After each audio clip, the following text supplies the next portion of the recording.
अस्सलाम वालेकुम। गल्फ़ खबरें में आप तमाम लोगों को वेलकम करते हैं।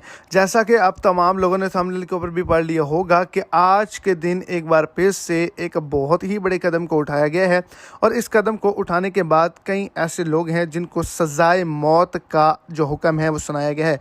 इसके अंदर पाकिस्तानी इंडियन भी मौजूद हैं। तो वीडियो की तफसीलात को जानने के लिए वीडियो को एंड तक देखें ताकि आपको तमाम डिटेल की अच्छे से समझ आ जाए। और अगर इस चैनल पर आप फर्स्ट टाइम है तो लाजमी से चैनल को सब्सक्राइब करें, वीडियो को लाइक करें और अपने दोस्तों तक इसको ज़्यादा से ज़्यादा शेयर करें। तो सऊदी अरेबिया के अंदर कानून जो है वो बहुत ही ज़्यादा सख्त है और ख़ास तौर पर उन तमाम लोगों के लिए जो वहाँ पर इलीगल एक्टिविटी करते हैं, यानी कि स्मगलिंग करते हैं, नशा आवर चीज़ों की ख़रीदो फ़रोख्त करते हैं। तो आज के दिन भी एक इंतहाई बड़ी जो कोशिश है उसको नाकाम किया गया है और इसके अंदर 6 अफराद जो हैं वो शामिल थे और बताया जा रहा है कि एक पाकिस्तानी और एक इंडियन भी इसके अंदर शामिल था।